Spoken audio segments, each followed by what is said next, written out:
I woke up at 3 in the morning with pain so intense it felt like someone was stabbing me with a red-hot knife. The agony shot through my abdomen like lightning, doubling me over as I stumbled out of bed. Something was seriously wrong. I'd never experienced anything like this before. My name is Nick, and I'm 28 years old. I live alone in a small apartment about 15 minutes from downtown Portland, Oregon. As I clutched my side and gasped for breath, I knew I needed help immediately. I grabbed my keys with shaking hands and somehow managed to drive myself to the emergency room, barely able to focus through the waves of excruciating pain. When the doctor examined me and saw my test results, his face turned grave. My appendix had burst, and the infection was spreading throughout my abdomen.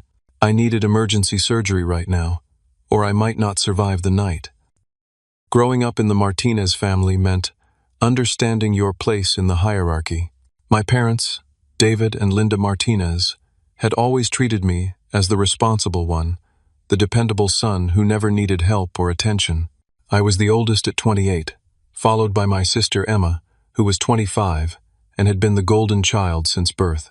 Emma got the family's attention, support, and financial help whenever she needed it. When she wanted to go to private college, they found the money. When she needed a car, they bought her a brand new Honda. When she moved to Portland for her marketing job, they helped with her down payment on a condo. Me, I put myself through community college, worked 2 jobs to buy my own car, and saved for 3 years to afford my apartment. This vacation to the Bahamas had been planned for months. It was supposed to be a celebration of Dad's 65th birthday, and Emma had convinced them to make it a big family reunion with aunts, uncles, and cousins flying in from different states. The total cost was somewhere around $8,000, and Emma had been posting countdown photos on Instagram for weeks, showing off the designer bikinis and sundresses she'd bought specifically for the trip. As I lay on the hospital gurney, the emergency room doctor, Dr. Patricia Williams, explained the severity of my condition. My appendix hadn't just burst recently. Based on my symptoms and the scan results, it had likely ruptured several hours ago, and peritonitis was setting in. The infection was spreading through my abdominal cavity, and without immediate surgery, the situation could become life-threatening within hours. The procedure could take anywhere from 6 to 8 hours, depending on how much infected tissue they needed to remove and clean out. "Is there someone we can call for you?" Dr. Williams asked gently. "This is major surgery, and you'll need support during recovery." I nodded and pulled out my phone with trembling fingers. It was 3:45 in the morning. I called my mom first. "Nick? What's wrong?" Mom's voice was groggy but immediately alert. I could hear rustling in the background, probably Dad stirring awake. "Mom, I'm at the hospital. My appendix burst and I need emergency surgery right now. The doctor says it's really serious. Can you and Dad come?" There was a pause. Then I heard whispering between my parents. "Honey, we're literally packing right now. Our flight leaves at 6 this morning. We've been planning this trip for months, and everyone is expecting us. Emma would be absolutely devastated if we canceled. You'll be fine. You're strong. You've always been able to handle things on your own." My heart sank. "Mom, the doctor said there are complications. I could die from this infection." "Don't be so dramatic, Nick. You're in good hands with the doctors. We'll call you when we land, okay? Love you, sweetie." The line went dead. I stared at my phone in disbelief, then called Emma. She answered on the 4th ring, sounding annoyed. "Nick, why are you calling me at 4 in the morning?" "Emma, I'm having emergency surgery. My appendix burst and I'm really scared.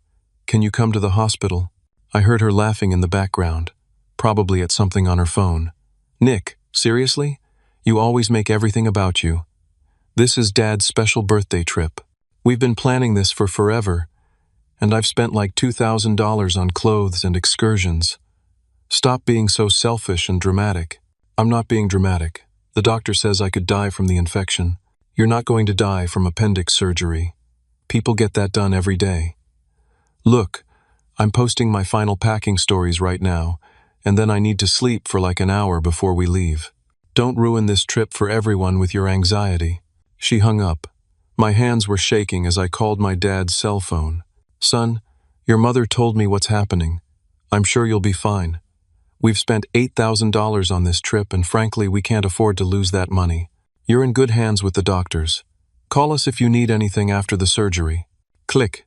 Dial tone.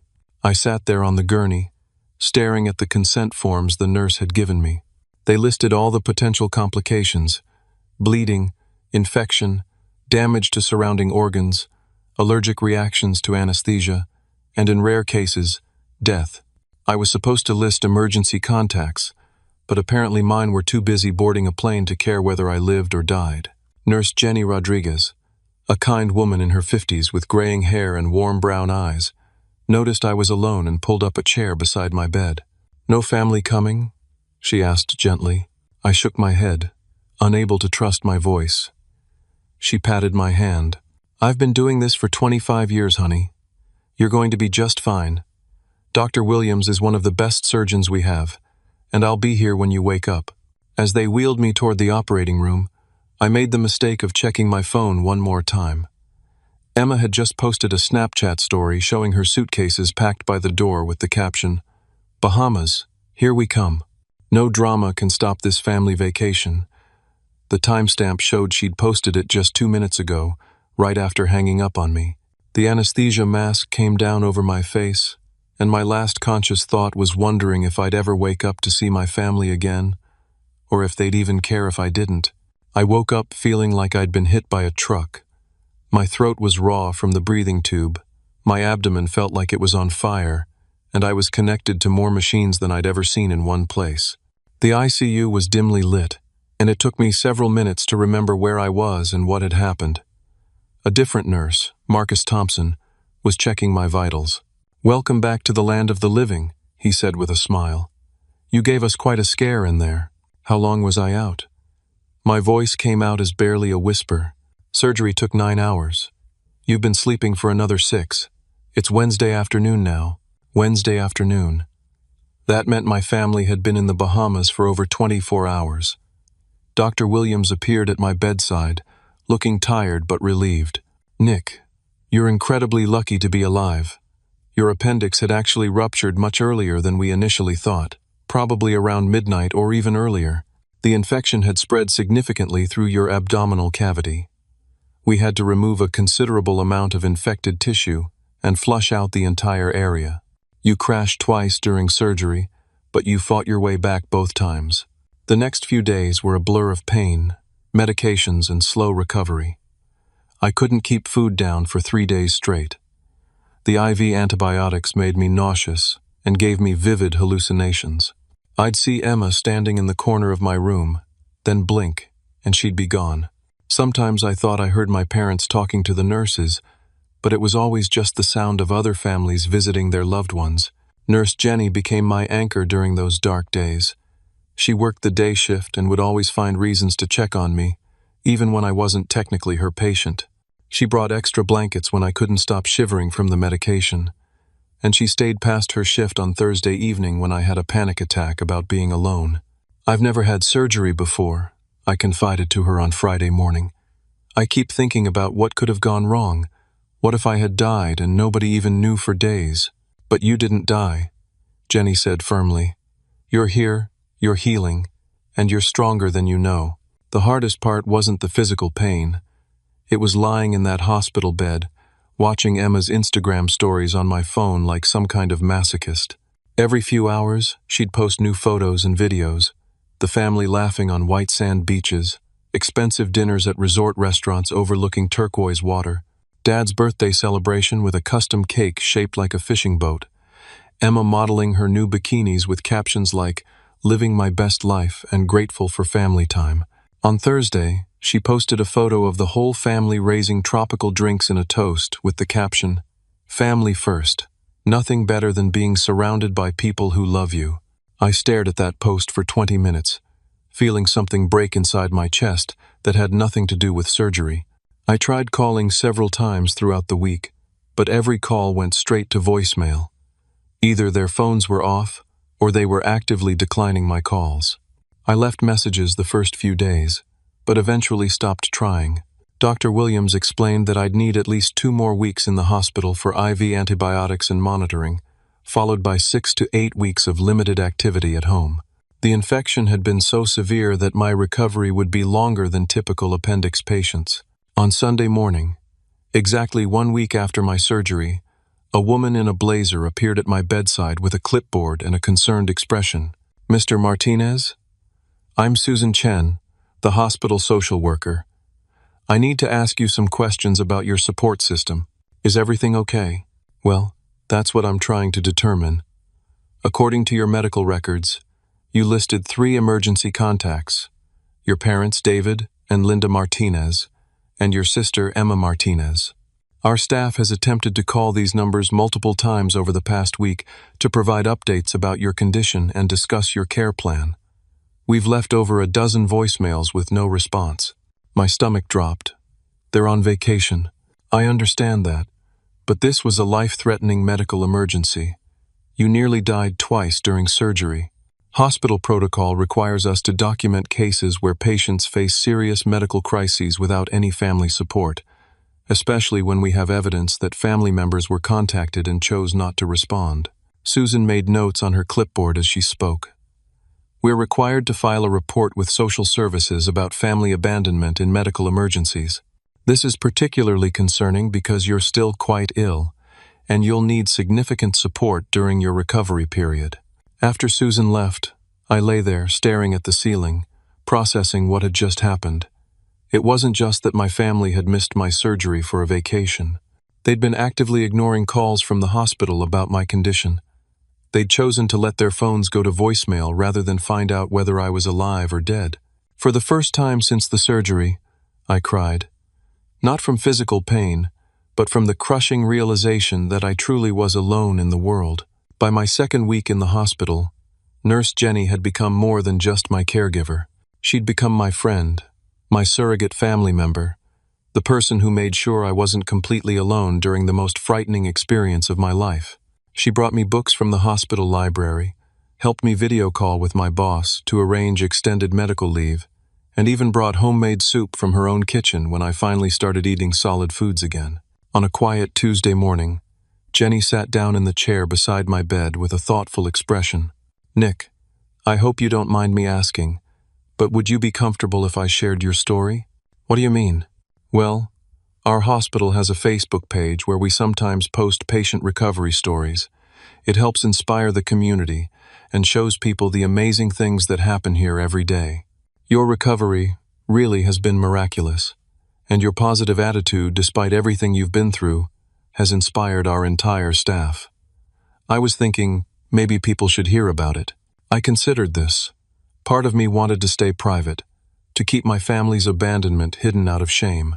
But another part of me thought maybe sharing my story could help other people who felt alone during medical crises. What would you say? Just the truth. That you faced a life-threatening emergency with incredible courage, that you nearly died but fought your way back, and that you've shown all of us what resilience really looks like." I nodded slowly. "Okay. If you think it might help someone else, then yes." That afternoon, Jenny posted a photo on Portland General Hospital's Facebook page. It showed me sitting up in bed, smiling weakly but genuinely, wearing a hospital gown with my IV lines visible. The post read, "We want to share the inspiring story of one of our patients, Nick Martinez, who is recovering from a life-threatening ruptured appendix. Nick faced emergency surgery completely alone after his family was unable to be present due to prior commitments. Despite the serious complications and a difficult recovery, Nick has maintained a positive attitude that has inspired our entire medical team. His courage in facing this crisis without family support shows the incredible strength of the human spirit. Nick's recovery is truly miraculous, and we're honored to be part of his journey back to health." Stories like Nick's remind us why we became healthcare workers in the first place. Within an hour, the post had 50 likes and 20 comments from community members sending well wishes. By evening, it had been shared 200 times. People were commenting with offers to visit, bring food, and provide support during my recovery. But the real explosion happened overnight. Someone had screenshot Jenny's post and shared it on Reddit with the title, "Hospital Shares Story of Man Who Survived Life-Threatening Surgery Alone While Family Was on Vacation." The Reddit thread gained thousands of upvotes and comments, with people sharing their own stories of family abandonment and medical crises. From there, the story jumped to Twitter, where it became a trending topic with hashtags like Family First and Medical Abandonment. A local Portland news station picked up the story on Wednesday morning, running a segment titled, "Man Recovers from Near-Fatal Surgery While Family Vacations in Bahamas." By Wednesday evening, the story had reached national news outlets. CNN ran a piece about family priorities during medical emergencies. Good Morning America mentioned it during their health segment. The story was spreading faster than I could track, with thousands of supportive messages flooding the hospital's social media pages. My phone started buzzing constantly with friend requests, messages from strangers offering support, and interview requests from journalists. The hospital's public relations department had to assign someone specifically to handle the media attention around my case. What amazed me most were the personal stories people shared in the comments. Dozens of people wrote about times when their families had abandoned them during medical emergencies, relationship crises, or other difficult periods. My story had somehow given others permission to talk about their own experiences with family dysfunction and abandonment. A local restaurant owner offered to cater meals for my entire recovery period. A Portland florist sent arrangements with a note saying, "You're not alone." 3 different people offered to drive me to follow-up appointments. Complete strangers were treating me with more kindness and support than my own family had shown. But the most significant response came from an unexpected source. On Thursday morning, Jenny showed me a printout of a LinkedIn message that had been forwarded through the hospital administration. It was from someone named Patricia Walsh, who identified herself as a senior partner at Sullivan and Associates Marketing, one of Portland's most prestigious advertising firms. I saw the story about Nick Martinez's medical crisis. The message read, "I believe I employ his sister Emma Martinez in our account management department. Is this the same family? I'm trying to understand the situation, as Emma recently requested extended time off for what she described as a critical family celebration that couldn't be interrupted. If this is the same family, I need to have a conversation with Miss Martinez about our company values regarding family obligations during genuine emergencies." My heart started racing. Emma worked at Sullivan and Associates. It was the job she'd dreamed about since college, the position that had convinced her to move to Portland in the first place. The company was known for its image-conscious client base and strict standards about employee conduct both in and out of the office. I stared at the message, realizing that my viral story was about to collide with Emma's carefully crafted professional life. For the first time since my surgery, I felt something other than sadness and abandonment. I felt the stirring of justice beginning to unfold. My family's flight landed in Miami on Thursday afternoon, connecting through to Portland that evening. They'd been blissfully unaware of the media storm brewing back home, posting final vacation photos and lamenting the end of their Bahamas paradise. Emma's last Instagram story showed her on the plane with a caption reading, "Back to reality, already missing family time and beach vibes." Reality hit them like a freight train the moment they turned their phones back on after landing in Portland. Emma's voicemail was completely full. She had 43 missed calls, including several from her boss Patricia Walsh marked as urgent. Her work email contained a terse message, requesting an immediate meeting first thing Friday morning to discuss a sensitive personnel matter. Her personal social media accounts had been flooded with comments from strangers who'd connected her vacation posts to my viral story. Mom and Dad faced their own nightmare. Dad's business phone had 17 voicemails from clients and business partners asking about the family situation they'd seen in the news. Mom's Facebook profile, which she'd left public, was filled with hostile comments from Portland community members who'd recognized the family name and connected the dots.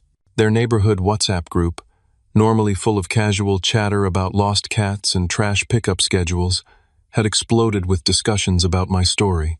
Several neighbors had recognized our last name and connected it to the viral hospital post.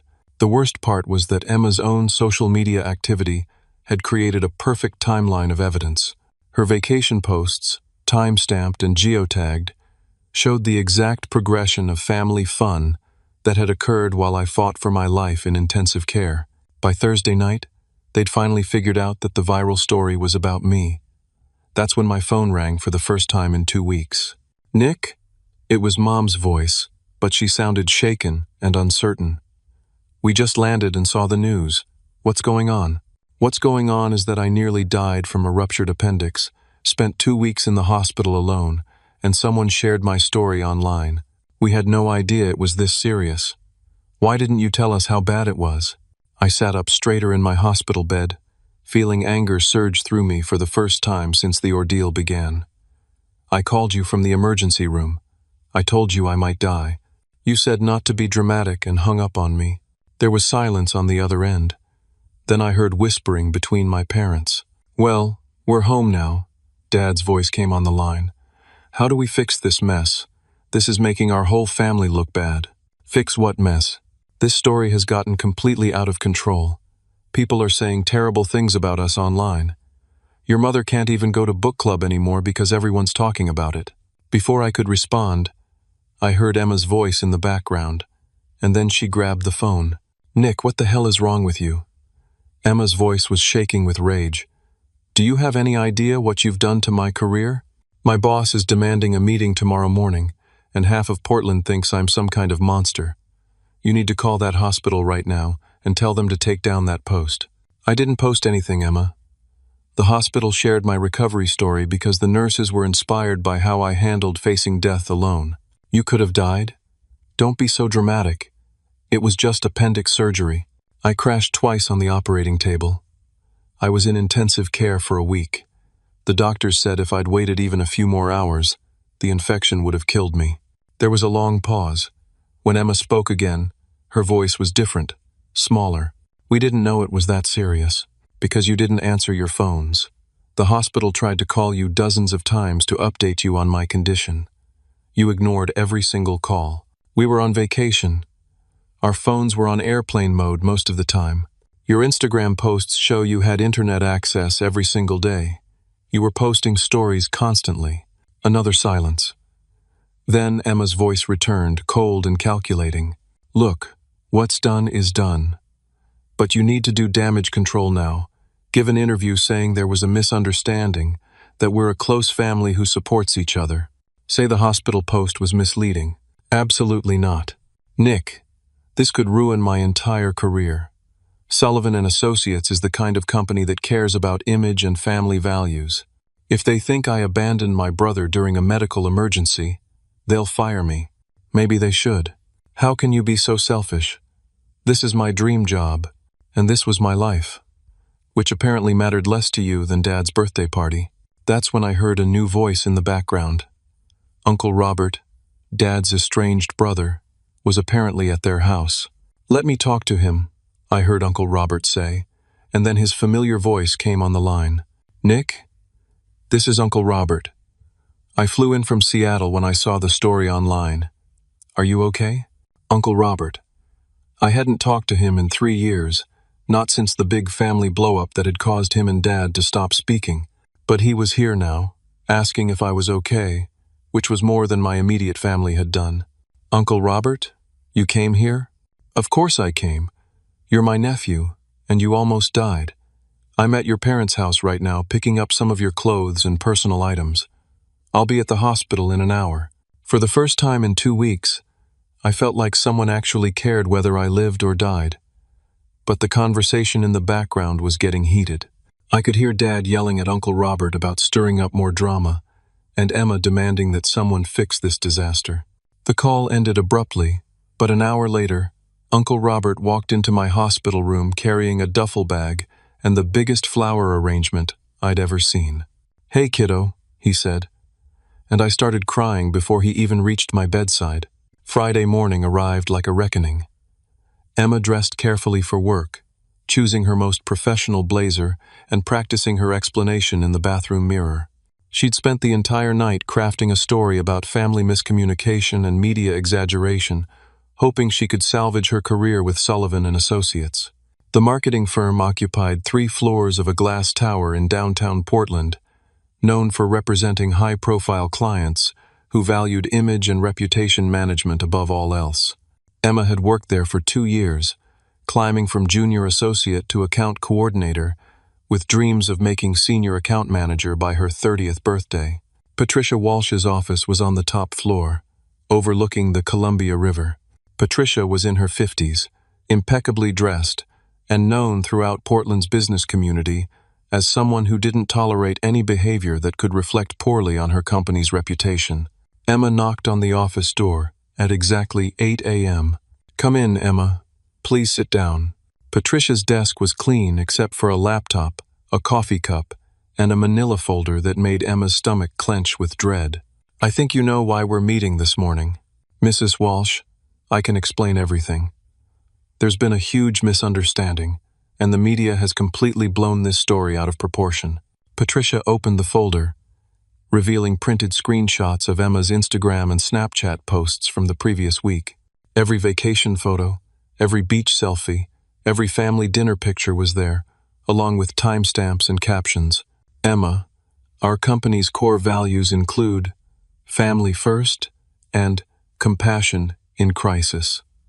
These aren't just words on our website. They represent how we expect our employees to live their lives because our clients trust us to understand and represent their family-oriented brands." Emma's mouth went dry. "I understand that, and I want you to know that my family is very close. This whole situation has been misrepresented."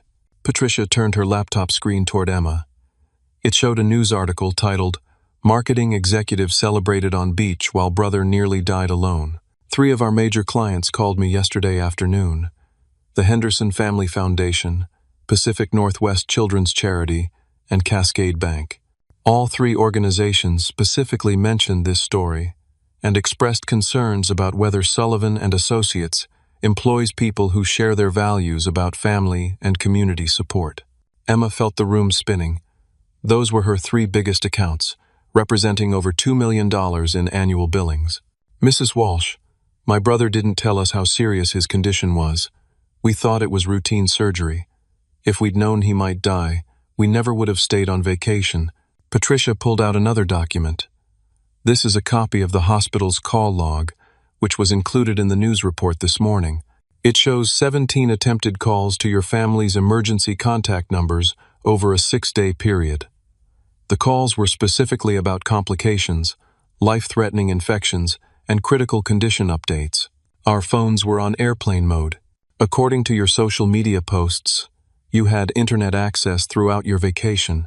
You posted 16 Instagram stories and 12 Facebook updates during the same 6-day period when the hospital was trying to reach your family.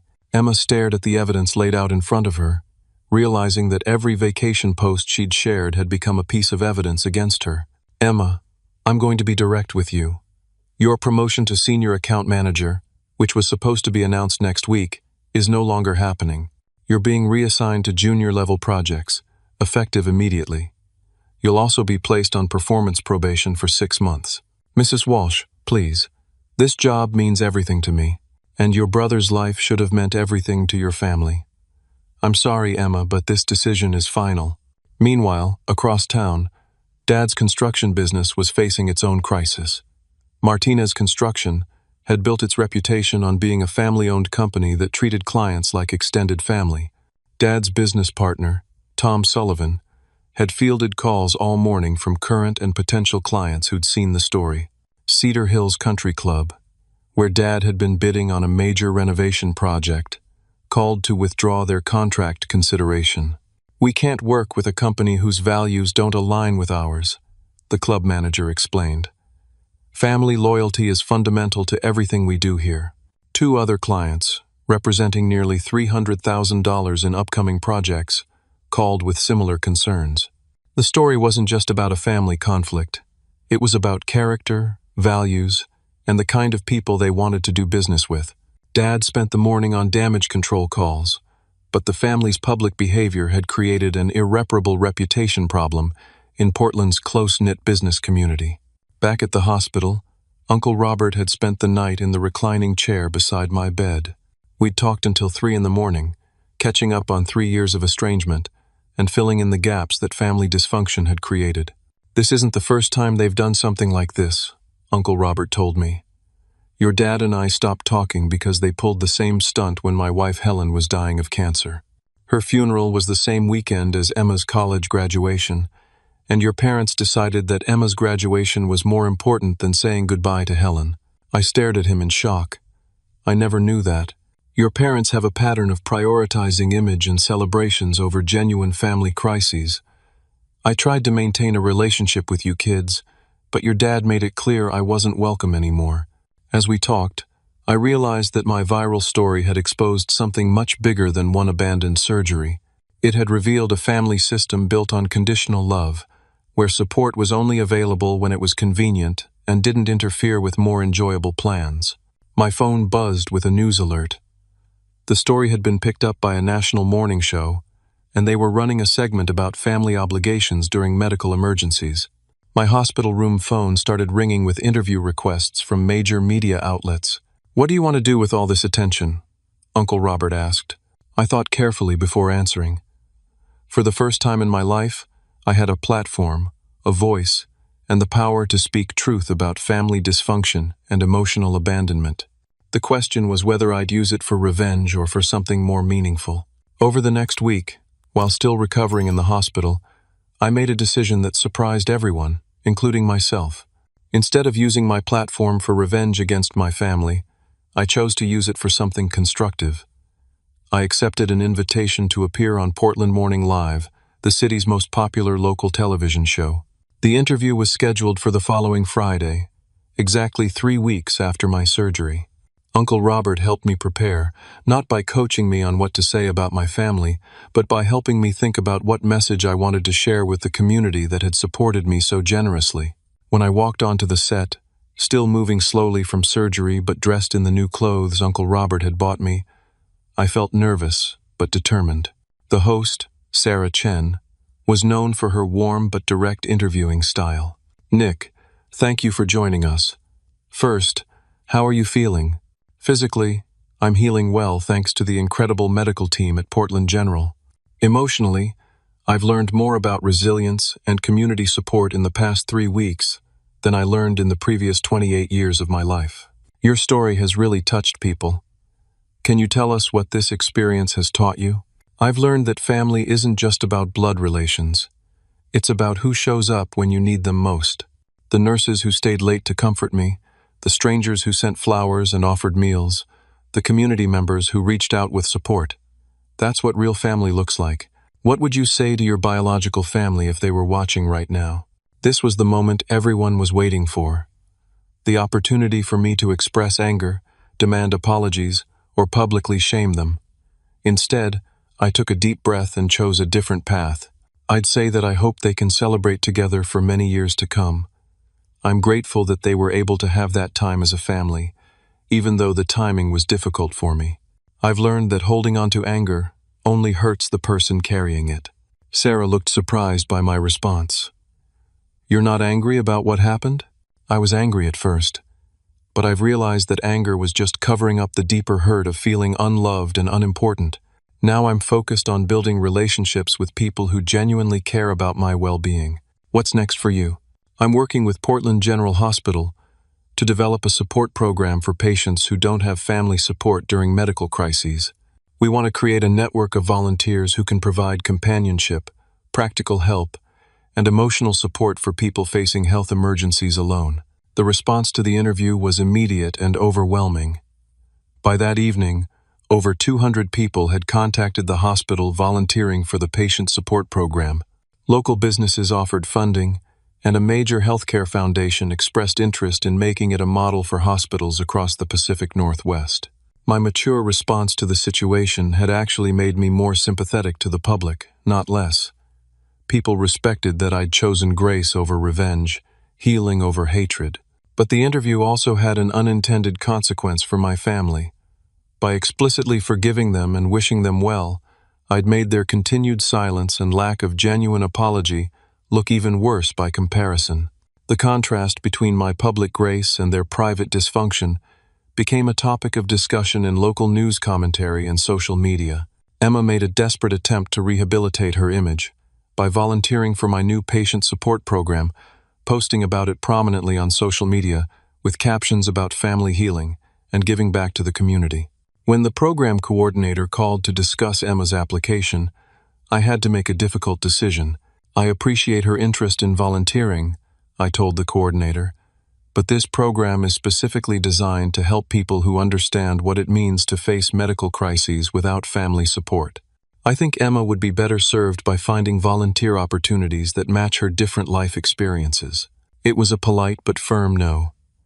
Emma's attempt to use my program for image rehabilitation had backfired.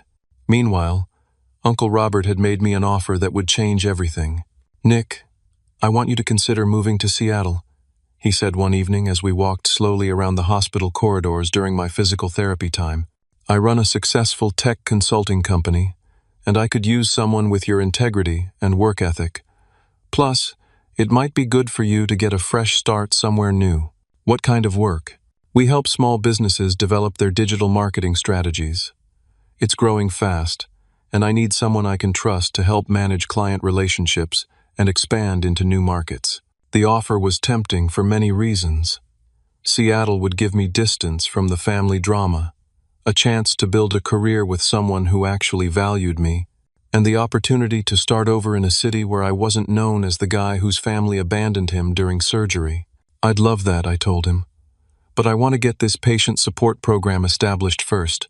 I have a responsibility to the people who helped me." "That's exactly why I want you to work with me," Uncle Robert smiled. "You understand commitment and follow through." 2 weeks later, I was discharged from the hospital with a clean bill of health and a plan for my new life. The patient support program had officially launched with 40 trained volunteers and funding secured for the first year. Local media covered the launch as a positive follow-up to my original story. But the most significant moment came during my final television interview before leaving Portland. "Nick, there's been a lot of speculation about whether your family has apologized or tried to reconcile with you," the reporter asked. "Can you give us an update on that situation?" I paused, choosing my words carefully. "I've received some communications from family members, but unfortunately, those contacts have been focused on damage control rather than genuine reconciliation. They've asked me to publicly minimize what happened or help repair their reputations, but I haven't received any acknowledgement of the pain they caused or any real apology for abandoning me during a life-threatening crisis." The reporter pressed further. "What would a genuine apology look like to you?" "It would start with taking responsibility for their choices without making excuses. It would include acknowledgement that I could have died alone because of their decision to prioritize vacation over family emergency.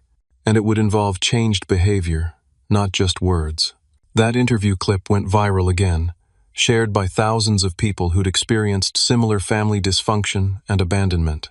My honest assessment of my family's continued focus on image over genuine relationship resonated with viewers who'd faced their own experiences of conditional love and superficial family connections.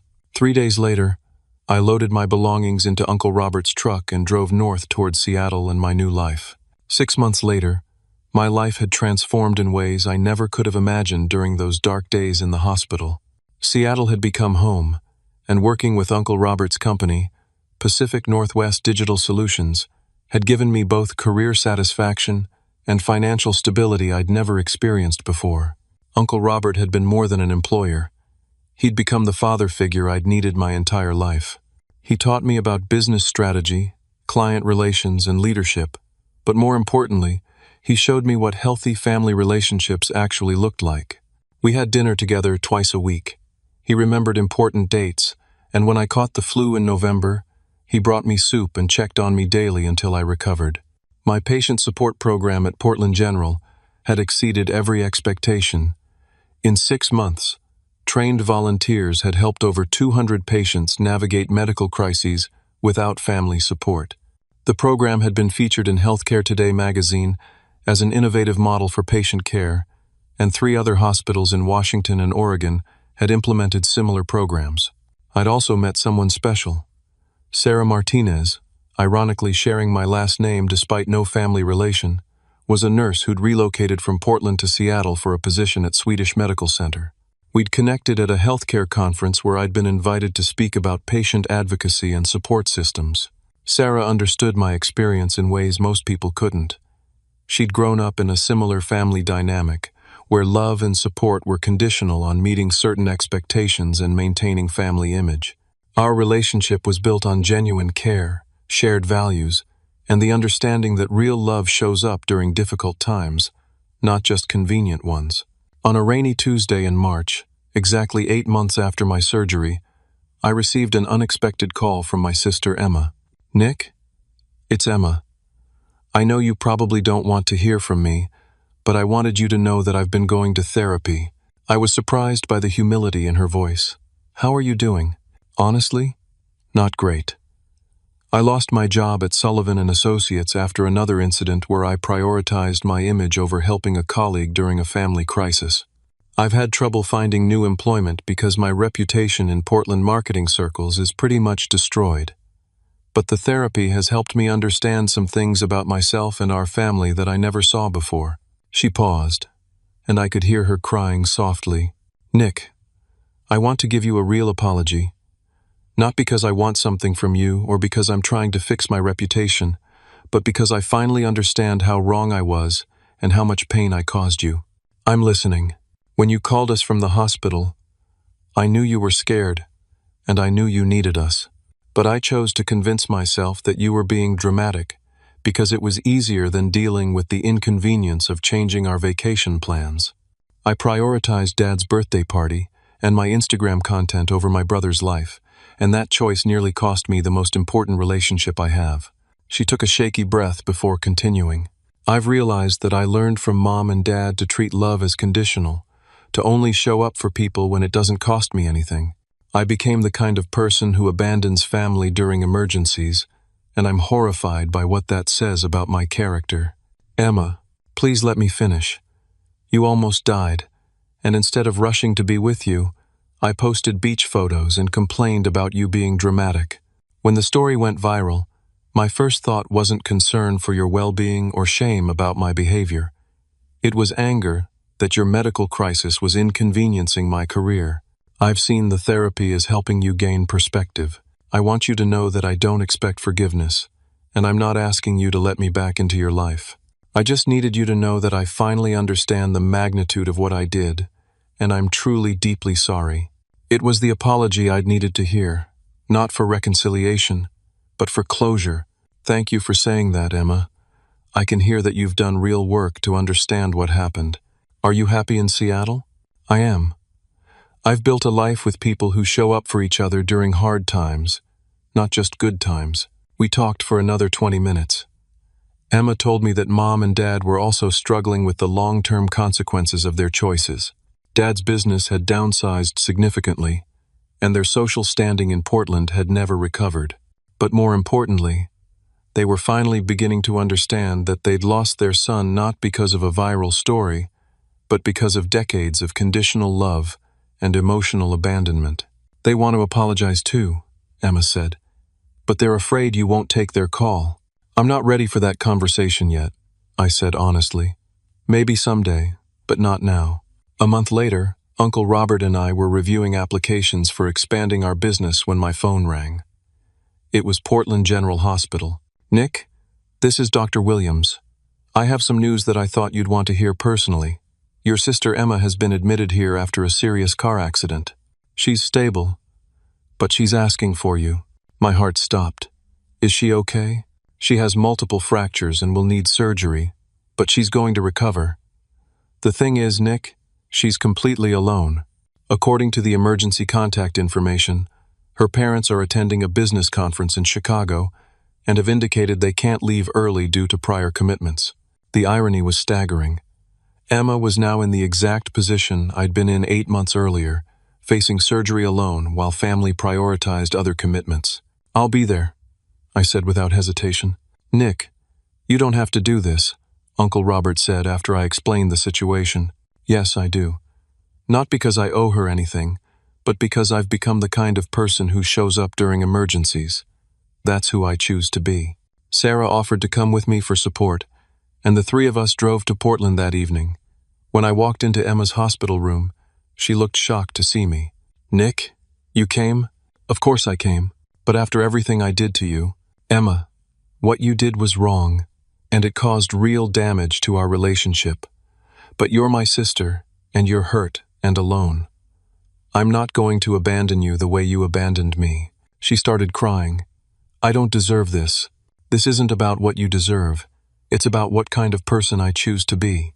I stayed with Emma through her surgery and the first 2 days of her recovery.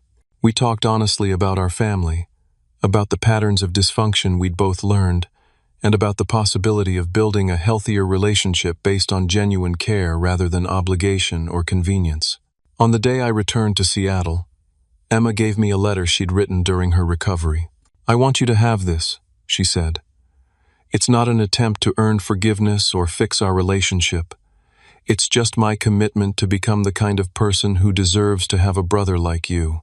As I drove north toward home, toward Sarah and Uncle Robert, and the life I'd built from the ashes of family abandonment, I felt something I'd never experienced before: complete peace with my choices and my relationships. I'd learned that real family isn't about blood relations or shared last names.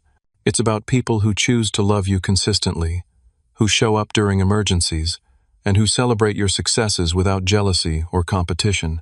My phone buzzed with a text from Sarah. "Dinner's ready when you get home. Uncle Robert is making his famous lasagna and wants to hear all about how Emma's doing." Home. I had a real home now, with people who genuinely cared about my well-being. The greatest victory wasn't that my family had finally faced consequences for their abandonment. The greatest victory was that I'd broken the cycle of conditional love and built authentic relationships based on mutual care and respect. Sometimes the best revenge is simply becoming everything the people who hurt you could never be: loyal, compassionate, and genuinely present for the people you love. What experiences have you had with family members who only show up when it's convenient for them? Have you ever had to choose between maintaining toxic family relationships and protecting your own well-being? I'd love to hear your thoughts in the comments below. If this story resonated with you, please give it a like and subscribe for more stories about overcoming family dysfunction and building authentic relationships. Share this with someone who might need to hear that they deserve people who show up during their darkest moments, not just their brightest ones. Thank you for listening to my story, and remember that you have the power to break cycles of conditional love and create the family you deserve, whether that's through blood relations who choose to grow or chosen family who truly understand what love looks like in action.